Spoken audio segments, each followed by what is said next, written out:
अडानी, अंबानी रोज ऐसी बातें करते थे। तो क्या कारण है कि चुनाव के ठीक बीच में आकर इन्होंने उस विषय को ही उठाना बंद कर दिया? क्या चुनाव के वक्त इन लोगों का ध्यान रखा जाने लग गया उन लोगों के द्वारा? क्या ऐसी मदद एक कारण है कि अब आपकी जुबान इन पे बंद हो गई है? बात बिल्कुल सही भी है ना कि भाई रोज जिसका नाम लेकर हम लोगों को ये लोग घेरने का काम करते थे, अडानी, अंबानी रोज ऐसी बातें करते थे। तो क्या कारण है कि चुनाव के ठीक बीच में आकर इन्होंने उस विषय को ही उठाना बंद कर दिया? क्या चुनाव के वक्त इन लोगों का ध्यान रखा जाने लग गया उन लोगों के द्वारा? भाई कुछ तो कारण होगा ना।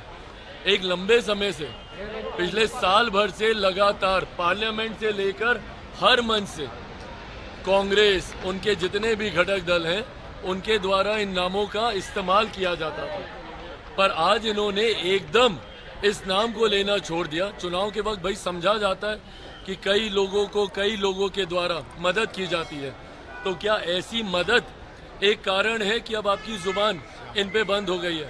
बट बहरहाल कारण जो भी हो, इससे ये बात तो स्पष्ट हो गई ना कि भैया जो आरोप आप हम लोगों पे लगाया करते थे वो आरोप भी बेबुनियाद थे, क्योंकि अब चुनाव में तो आपने उन विषयों को उठाया नहीं है।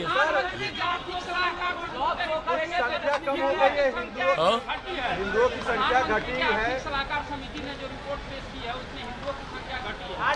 भाई ये अगर ऐसा है भी तो ये चिंता का विषय है ना। जब हम लोग समावेशी विकास की एक तरफ बात करते हैं तो फिर सब एक साथ आगे बढ़ें, ये भी जिम्मेदारी सबके ऊपर होनी चाहिए। ऐसे में अगर कोई ऐसी जानकारी सामने आई है तो उस पर अध्ययन होना चाहिए।